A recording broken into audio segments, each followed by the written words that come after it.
I hope everyone is fine and well.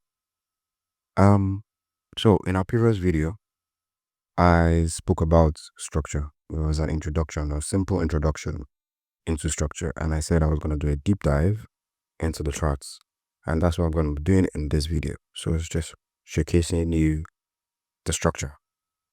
So this line represents the start of 2025. That is the beginning of the year, and you're going to see how structure has performed so far since the start of the year, and also how I personally used it to make some wins for myself since the year started. So remember, year started off here.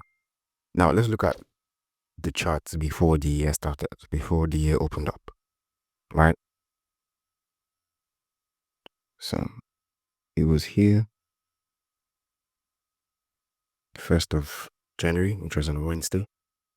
So prior to when the year started off, if we go to the current price of when the year started off, so this was the year, the start of the year, right? And I think it had a low. Okay, it didn't have a low. So that's the start of the year, right? So the idea is you find the beginning and an end structure, isn't it? So if you trace price to find the beginning and an end, majorly, you can showcase that this is the beginning of wherever this price is coming from, right? That is structure, correct? Then where is that also coming from structurally? It's coming from here, structure. So by doing so, we already know where structure is. Structure was, or where structure was before the year started. Structure was here and here. So and the question is this A or is this B? You start to ask yourself questions, right? And I remember in the previous video, I had two drawings that looked like this. And both of them, A was here and A was also here. So it's like A can be anywhere and also B can be anywhere. But the way to break it down is to involve a third component, which is so if this is a beginning, where was the end before? Or if this is a beginning, where was the end before? Now, this is the beginning of a bullish move. This is the end. This is the beginning of a bearish move. Now, if this was a bearish move, then what was the previous beginning of a bullish move? It was here. This was a bullish move, then a bearish move, then a bullish move. That is BAB. Pretty simple, right? That's how I get to the point where I've identified my structure. So just keep things clean. B, A,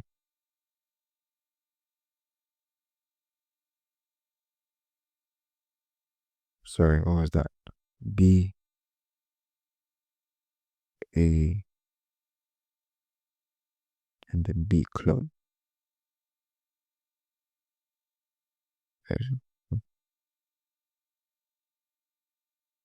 There we go, right? BAB. So perfect. I've been able to identify structure. Let me take this out. I don't need any other thing. It's irrelevant. Anything that's happened before the structures, very relevant. All I need is, and if you notice, the time frame I'm using is the 22-hour time frame, which is my own personal time frame that I like to use. You already know this is not the first time, especially if you've been following. If you've been following me for a while now. But if you're new, yeah, this is the time frame I like to use and I like to start off with my analysis when it comes to structure. So moving on. Now, this is all I need. I now know that my beginning starts off here and my end is here. So everything I'm going to be looking for is inside here. So it starts off with the moment I identify that B has been formed, right? So how do I know that this is truly B? That's the first question. So look at what's happening. Now let's look at it. Let's start from the beginning to know that this is the end of the beginning. There's a rally, there's a range. Let's just call it a range. There's a range which starts off a drop. right? Or I can even start from here, whichever one you want. A range or ranges, all of them together, because it's sideway movement. So it's an impulse, then a range, then an impulse, right? So an impulse goes bullish. So this range created bullish impulse. Another range, which is progressive, created the bullish impulse. Another range, which is progressive, created the bullish impulse. Another range did not create a bullish impulse. Instead, they ended there, right? Instead, what started happening? A range started to produce bearish impulse, and a range started to produce bearish impulse, and ranges started to produce bearish impulse. That is definitely the end of that bullish move, right? Pretty simple. So if that's the end, let's continue. A range produce bearish impulse. A range produce bullish impulse now. It's different, right? Then all of a sudden, I see a range start to produce bullish impulse as soon as the year opens. So now for a fact, I know that that's definitely my end, and all my opportunities become very open. And that is how I started off my year. And if you go back to my M1 XUSD video, which was I think maybe the last 3 videos, you observe that I cut all these buys. And the reason why I did was because of I knew what I was doing based on structure, and I knew what I was meant to, my objective in the structure that I was in. So if you take this out, and then we now look at the candlesticks, because I like to identify my ranges and my impulses. So I have to pay attention. So if you look closely here, you will see that has been tapped, that has been mitigated. Here I'm not going to go deep into supply and demand and whatever. I'm just going to talk about structure, since that's the beginning of things. Here I can see that, so to keep it simple, this is the last range that produced the bullish impulse, or the very first sign of actual change in progressiveness. All right. Now, if this was the first sign of change, ultimately price has to return back to the supply if it wants to continue to sell off, right? Especially with the fact that this supply also broke the structure. There's something about this which would maybe come in the next 4 or 5 videos when I start to talk about supply and demand, because Enigma has different components to it. There's the structure, there's supply and demand, there's the time frames, I can basically list 3 things. But yeah, I will not talk about too much. I'll not go too deep into that. So this is supply, control supply. And of course, the bullish movement is meant to at least get to the supply before it starts to sell off, right? So what does it do? It gets to the supply, right? Eventually it does, and it sells off, just as expected. But instead, it still did not break the demand that was first created. Instead, it used it as a lot more fuel to do what? Go ahead and even start to violate more supply, all right? To show me that demand is in charge. Not only that, there's so many ways that I use to arrive at my entry or my trade. Is too many things align and make too much sense for me to not take the trade, or for me to miss out on the trade. And because of this so much confidence, I have so much confidence in the trade, and I can wait and have patience as well. So this is also a W. Let me clean this up so it's clean. So you can see I've showed you a different way of how I'm basically just reading the market. So to keep it simple, I'm basically just paying attention to everything I see. So here, there's a W as well. Simple. There's a W, and I don't need to think twice the moment I see that. So here, all signs lead to B being ready for a switch. So even if this was a bearish market and I wanted to sell, the way, first things first, if price is going to sell, price is going to, number one, make a 50% retracement, right? After breaking structure, if he makes a retracement. Yeah, 50% will be about 2653. It's done that, right? Eventually at this point. Number 2 is imbalance. So I don't like to look at imbalance on 20-hour time frame. Here is too obvious, so I like to go to the 4-hour time frame just to find imbalance.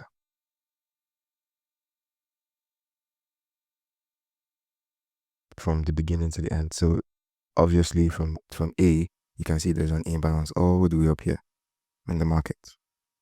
There's a space that needs to be filled. That's literally what imbalance is. It's just gap in space. And look at, it comes back, it uses it as a liquidity run for much more demand, which I actually think I bought as well. So is the idea knowing fully well that, okay, if I'm gonna sell and if this is a bearish market, it needs to, one, fill in imbalance, make a retracement of 50%, and then react to supply. Either of these three things. So if I get 2/3, then I'm good to go. But if I get 1/3, then I still need another thing to get filled, right? For example, if 50% gets activated, which happened here, I still have imbalance above 50%. There's even still imbalance here. So it's like, aside that, I also still have another supply here, which is good enough and very clean for sales, and I still have another supply here. If I go back to my 20-hour time frame, and so because of all these commas and the questions I asked the market, I have reasons behind my trades. I know why I'm taking the trade, because everything that the market does is for a reason, and I just follow those reasons. And oftentimes you find your reasons in structure, supply and demand. So so by doing so, I'm not going to talk about too much about my entry. If you want to know, you can go watch my videos, X1 MAUSD, M1 XAUSD, and you see how I cut this buy. And because of that, obviously here as well is also very simple. I also have a high and a low. And here's about asking myself a question. Okay, so if it's the high and a low, where's the previous low? Was it bullish or was it bearish? And the previous low was here structurally. Right? So if this was the low, then this is BAB. So this is BAB, price book B at this point, and this is A. So if this is A, price made a new high, which is B. And so therefore, if that's B, then B is gonna take a sell. So this was the sell here, which if you go to the forward, the 1 hour time frame, you see how that happened.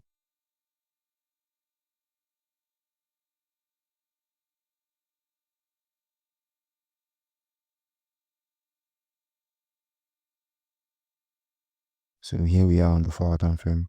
You can see that on the 4 hour time frame, there's imbalance around that zone that eventually price comes back for and it gets filled up.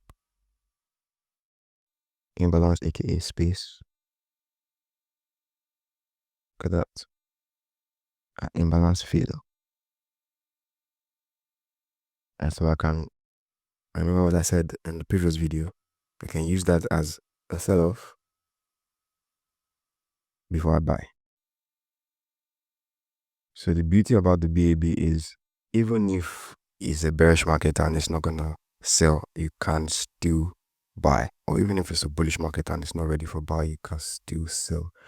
It's a thing of not being biased whatsoever and just playing the game.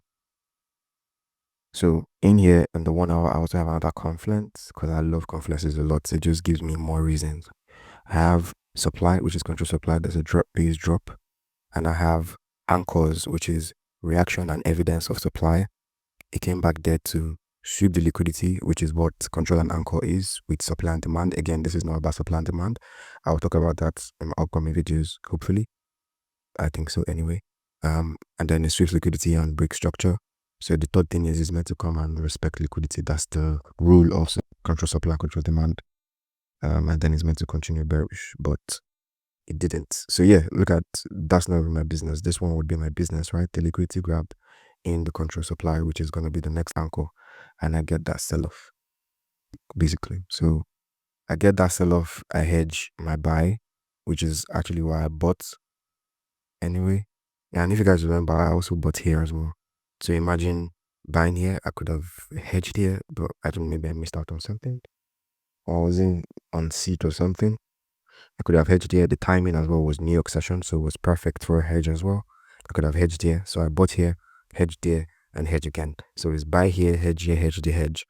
And this is the beauty of structure and the enigma as well, of course. And that's how I was able to get into that buy, and the market continued to go bullish.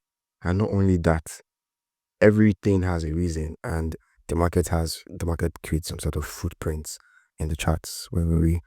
So market creates a lot of footprints and charts. So if you go back to, you know, the footprints, for example, where imbalance was respected and the next sell happened, and then the market broke to that zone and blah blah blah, you'd see that this next candle bought exactly from that zone the next day. So let me show you. Go to the 4-hour time frame.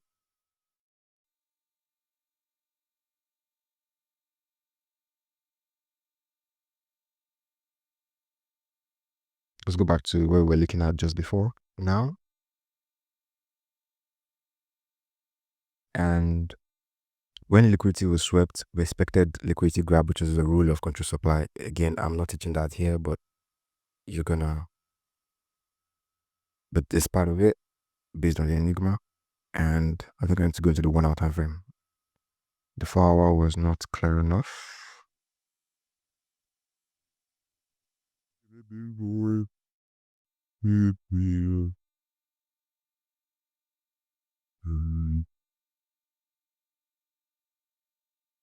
Okay, so here we are.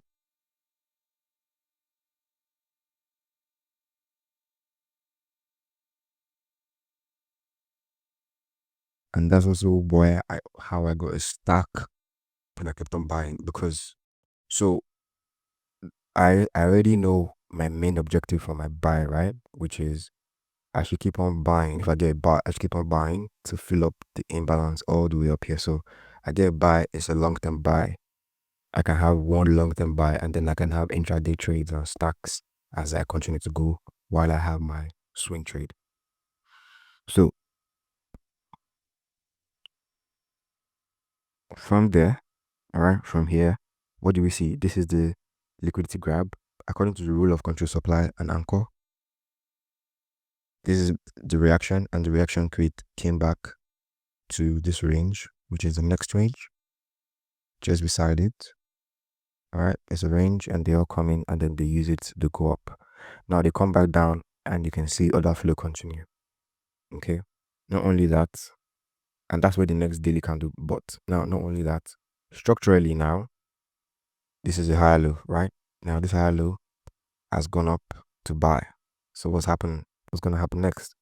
It's gonna sell for continuation. So you just have countless stacks upon stacks. Here was a simple stack entry, which I remember I took as well because I just bought from the support of this last range, and there's really nothing else that price needs to respect or react according to structure. And I just had my internal stacks upon internal stacks as I kept going.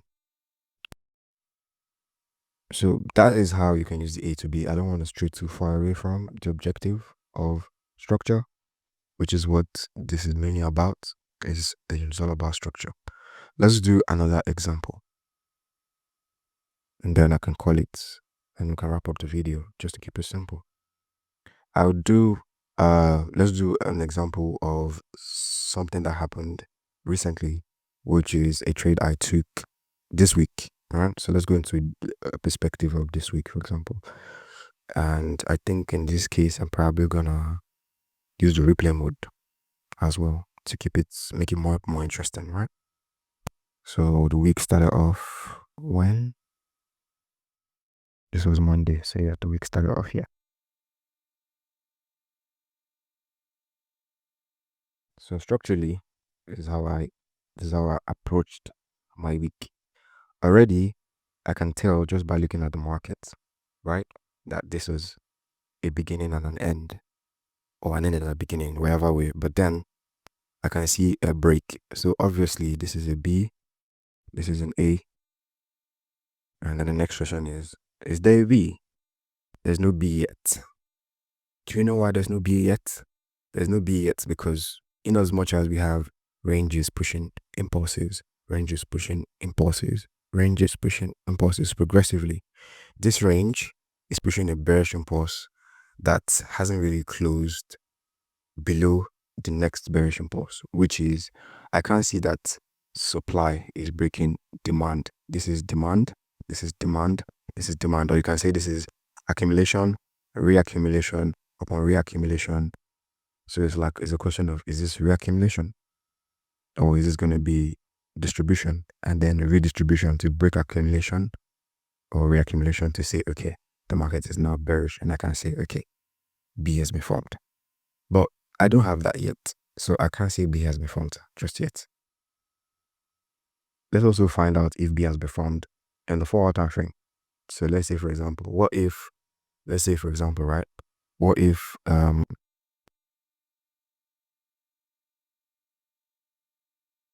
so this is B.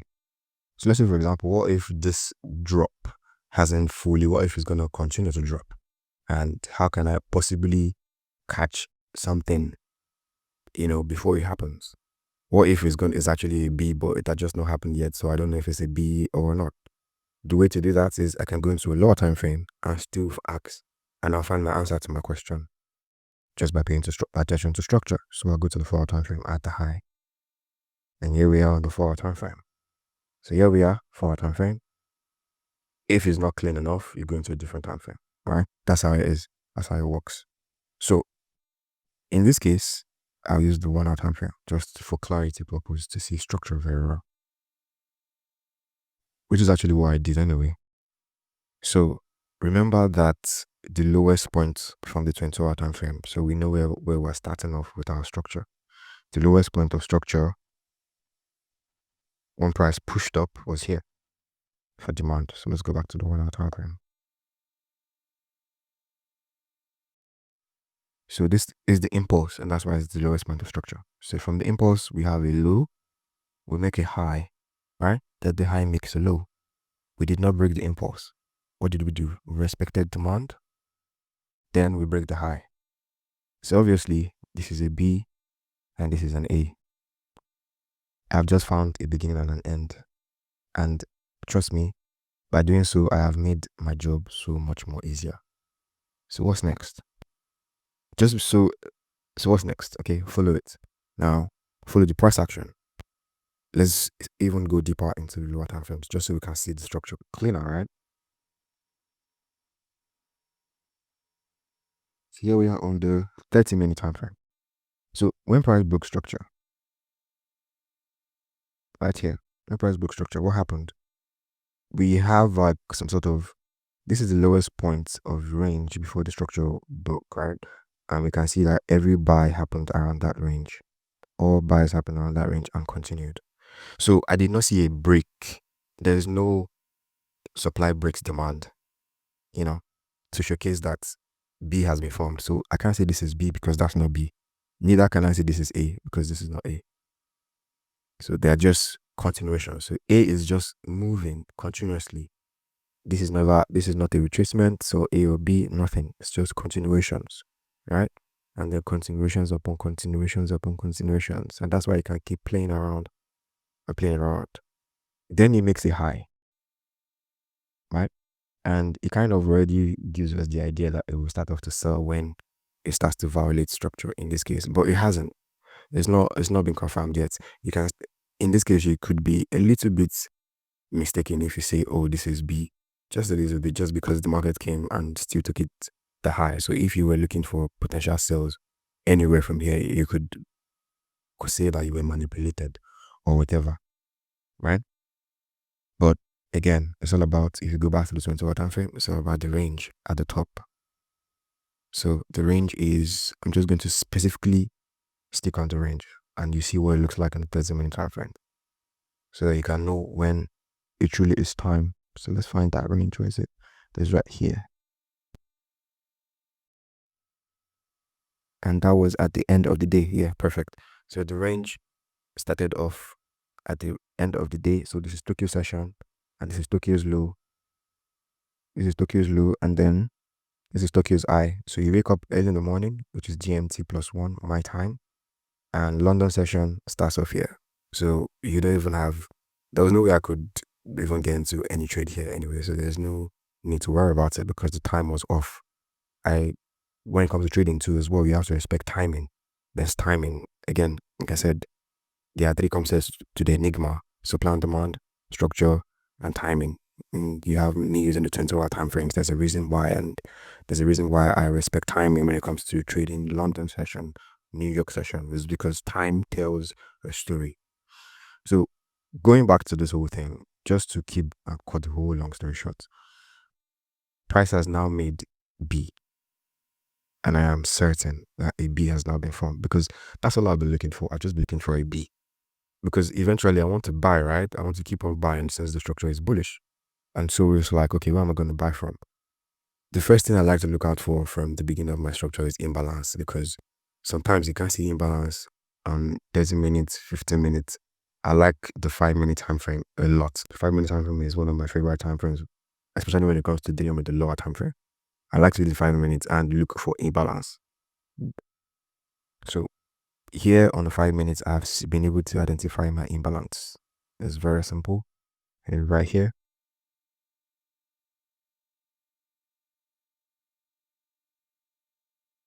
so seeing the imbalance there makes me understand that price is going to come lower towards that area. And so if price comes lower towards that area, I'm just looking for my W. And if I get my W, I get my trade. Now look at this. You see the fill up, but they continue to sell off. So I'm just waiting for that potential switch. And let's stay on the 5 minutes because the potential switch happening on the 5 minute gives an even greater risk to reward trade. So all I'm looking for is a W.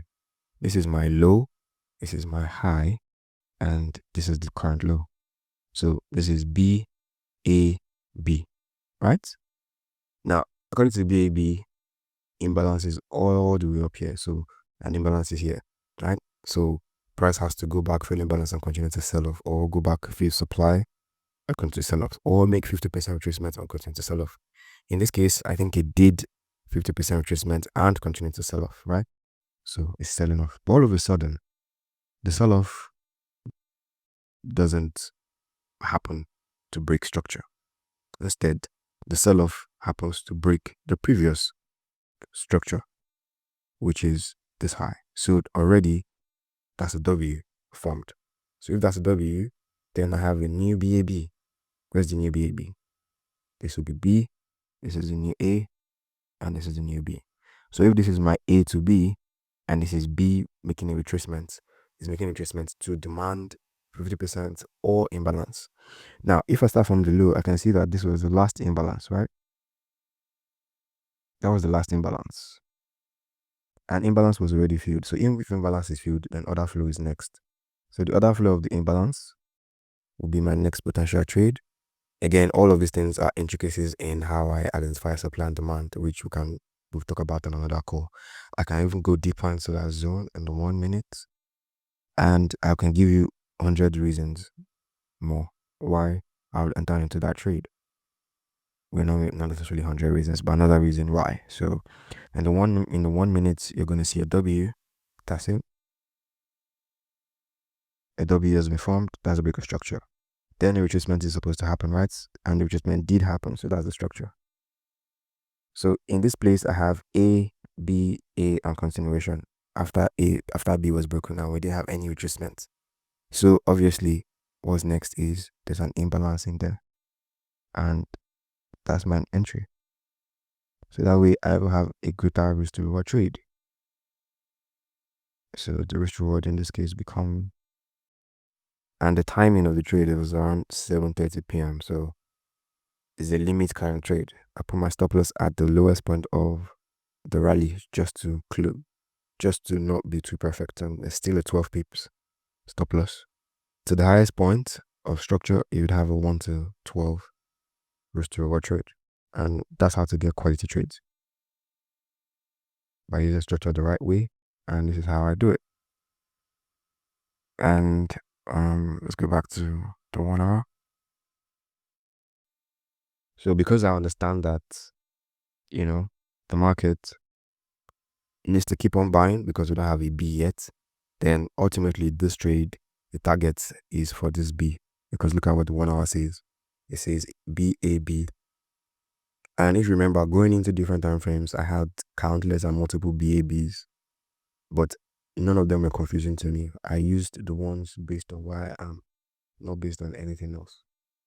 And so based on the time frame I'm in. So BAB, if this is A, I already have my confirmation that this is A anyway, because the W has happened. So this is A, meaning that A must take out B. That is the way it works. And so play the tape.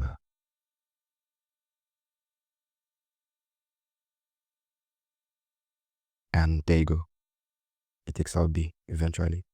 So I also had a stack, and this is how I had my stack. So my B is active, my entry is active, right? And then it gets to a point where when I go back, so let's go back to the 5 minute, because I'm now looking at potential hedge, which is what I like to do, even though I know it's not gonna hedge because the objective is meant to break out B, but just in case, because I'm a just in case guy. I don't, that's what risk management is about, isn't it? Just in case you fail, how do you recover? That's risk management. So this is imbalance left. So if there's imbalance all the way up here and the retracement is happening somewhere around here, then that's just another opportunity for a stack, because imbalance must be filled. Simple logic. I can check the 4 hour. I don't think there was imbalance in 4 hour. It's just lower time frame, because this time frame is we're dealing with a small time frame here. Smaller perspective picture here anyway. So yes, if that was gonna happen, then I needed to see it get filled, right? So I'm gonna get into a new trade. So my new trade was, I have the next range, which is a rally based rally. I mark my range, obviously the next range, all right, because that's what supply and demand is about. So I mark the range, and then in the range, let's go into a 1 hour time frame. And what is it? So the range is my area of my previous area of entry. This is the zone. So in this area, I start off with the highest point, and I tell myself that, okay, if price comes to this zone here, I'm taking it buy. I'm gonna put my stop loss at the lowest point of the rally, because ranges produce impulses. And remember what I said about impulses breaking, ranges using impulses to break previous ranges. That is supply breaking demand.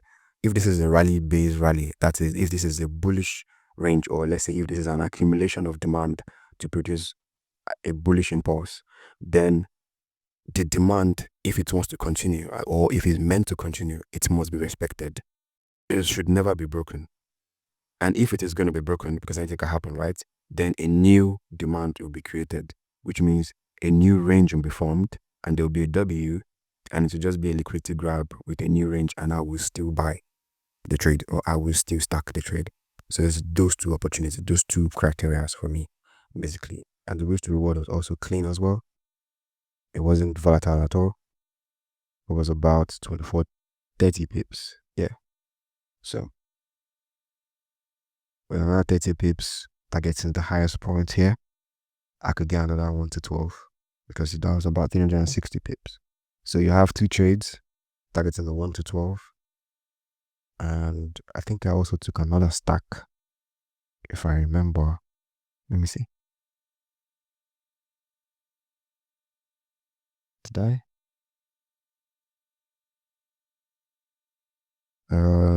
Oh, I'm not sure if I can't remember if I took another stack. Maybe I didn't. But yeah, let me just wrap it up here, because I don't want to stray off the fact that this is about, supply and structure. So I remember closing off at, I can't remember what I closed off. I think I closed 3290. Yes, that's what I closed off. 3290. And the reason why I closed off here was because I woke up in the morning, and so my trade was active here, and this was the close of the day. And then I wake up in the morning, and this is where the market is. I'm about 800 pips in profit. And I closed my trade, because I didn't want, first off, the objective of A to B was done, and what if we wanted to range lower again and buy again? So I didn't want to waste the opportunity of the amount of money I had already made. So I cashed out my profits and then wait for the next trade, as always. So the next trade came up again, and I'm going to show you how I also cut the trade, and then we can wrap up the call.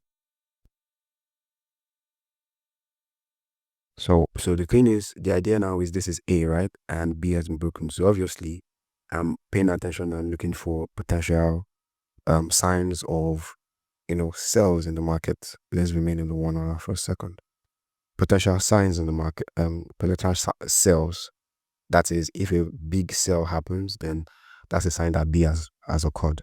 So that's what I always wait for. And then the market just keep on buying and buying, and then we see a sell, right? Oh, this is the current price. Oh, yeah, I think that's the end because this is actually where we are right now. That was the end of my trade, actually. What was I saying? Yeah, this is where the market is now. I don't know, in my head, I felt like I had other trades. I think it happened here because I did something on the 1 minute for people who know. So I couldn't see it on the.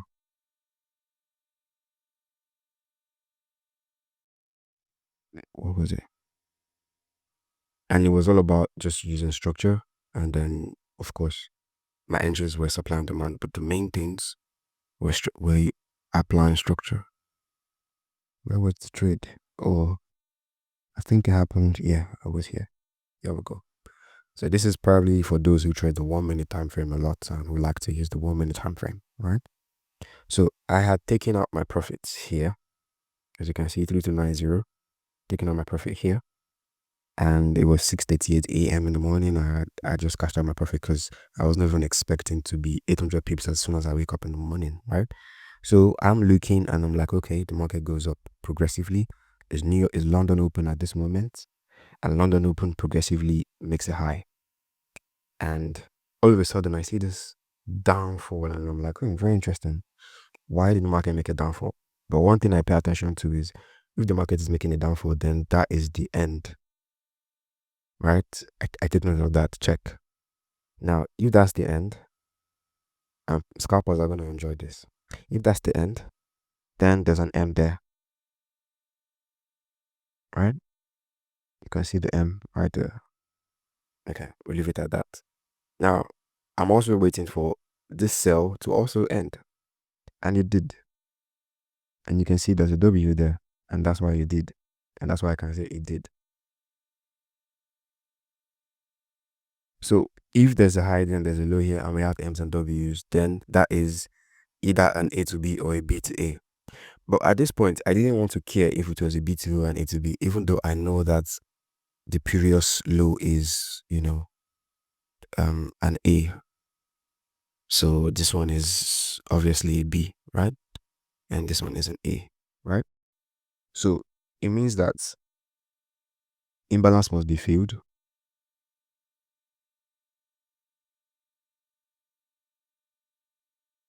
Either that or support or supply and demand must be mitigated, which it did a lot, which A used demand in this case. So let's just take out the imbalance, right? Now that would be a clean potential entry prior to what do you call it, New York Open. It was just 30 minutes before New York Open and we get that push. But before this happened, I took a sell here. Why? Because remember what I said, that when you're in a bullish market, you actually want to sell first before you buy, because oftentimes it sells first before it buys. And so the rule about the M's and W's is price must return to the neckline of the M or the neckline of the W. Or of course come back to fully imbalance, whichever rule I use. But both rules are correct. So this is the imbalance all the way up here.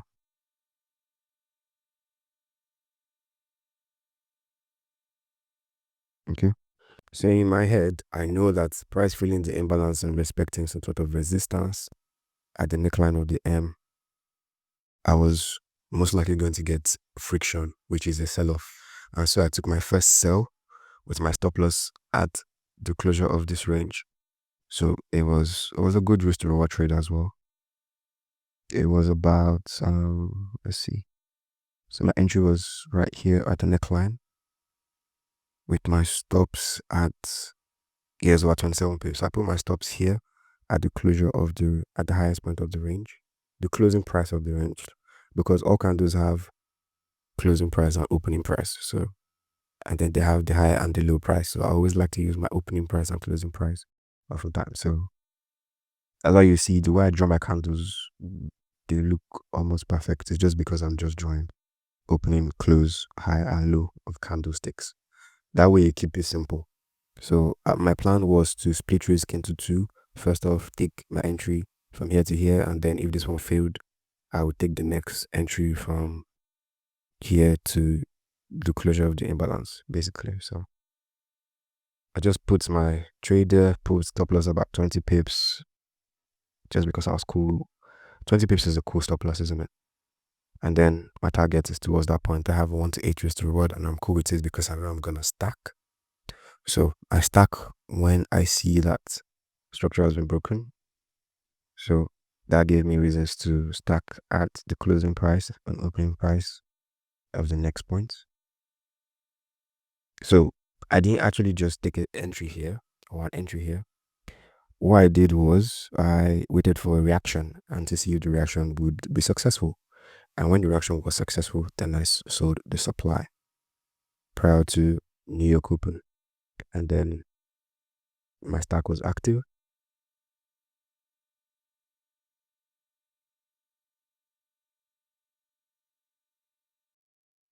With my stop loss at the drop, so that's about 11 pips stop loss. So I'm dealing with a 1 minute time frame, so it's a less risky environment. And I can take trades easily with all the confidence because I know what I'm doing. And then my target is also to this point because I know that this could turn everything around. So I'm waiting for a reaction.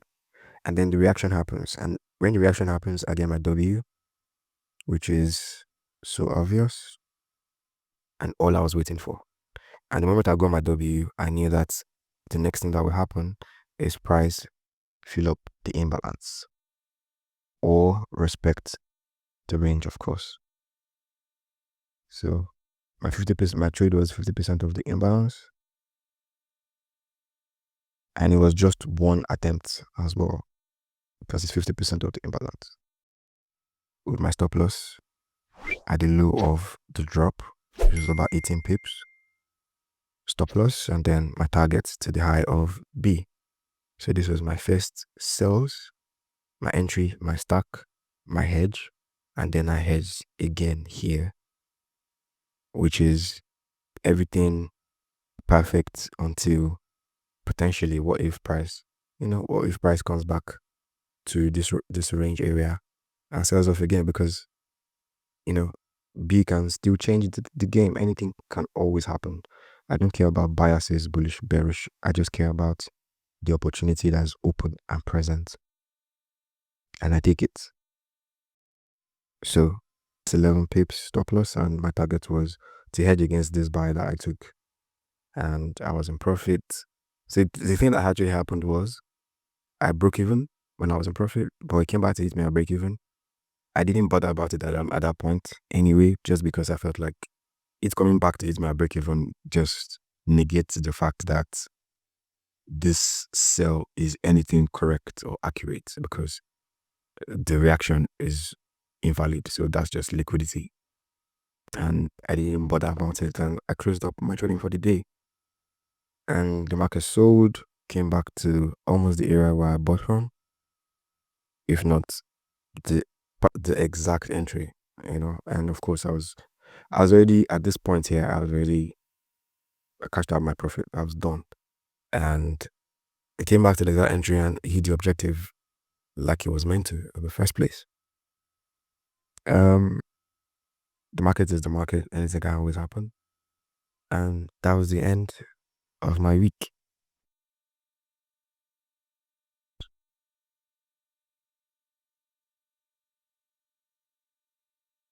So I can scalp, I can day trade, I can swing, I can do anything I want because I am in charge. How am I in charge? Structure is helping me be in charge. I like to think that structure is really, really key. Structure is the first and the last thing. It should be your beginning and end when it comes to technical analysis. And it's also one of the reasons why I wanted to do this video as well, just to show people the power of structure and how important structure is. So if you've not been applying structure in your trading and you've been looking for sort of confidence and confirmations towards reasons why you're taking trades, start using structure and also end with structure. Thank you. I hope you guys enjoyed this video. You can comment, ask questions. I'll be in the comment section responding to all of your questions. And thank you for watching.